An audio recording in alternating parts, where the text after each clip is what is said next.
In this video, we are going to see about the basis and dimension in linear algebra and also the example how to find the dimension of a vector. Basis and dimension. These ideas are crucial in understanding vector spaces, linear transformations and many other topics in mathematics and science. First, what is basis? A linearly independent subset, S, of a vector space V which spans a whole space V is called the basis of the vector space. If S is a subset of vector space V, S is linearly independent. That is, this S can be written as a linear combination of vectors. Then this subset S which spans the whole space V. Then these vectors of S are said to be a basis for V.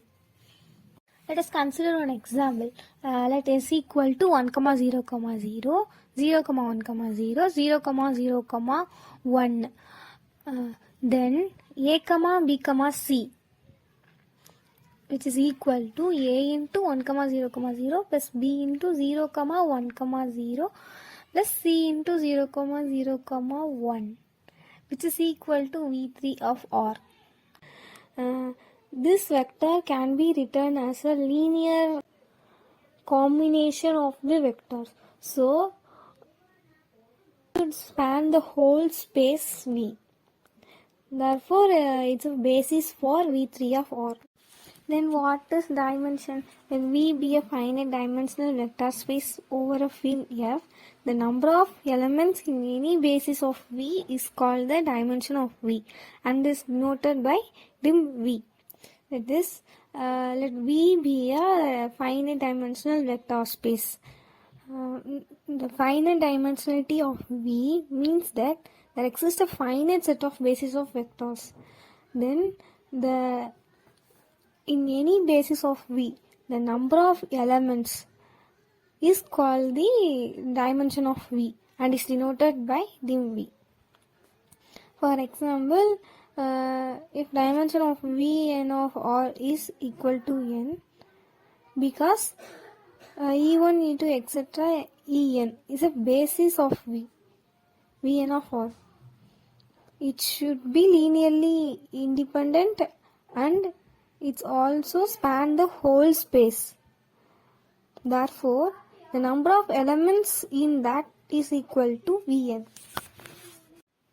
Let us move with the example how to find the dimension of the vectors. First see 1, 1, 1 and minus 1, minus 1, minus 1. Let us find the rank of the matrix to solve this. First 2 cross 2 matrix, determinant 1, 1, minus 1, minus 1. Solving this we get it is equal to 0. Therefore, the rank is 1. Therefore, the dimension of this vector is 1. Doubt arises for why we finding a rank of a matrix for finding a dimension of the vector. Since the rank of the matrix is closely related to the dimension of the vector space spanned by its rows and columns.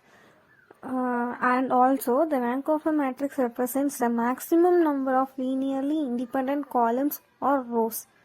So we finding a rank of the matrix for finding a dimension of the vectors.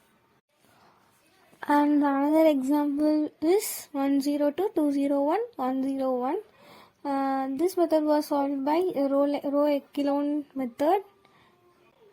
Solving this we get the rank of the matrix is 2.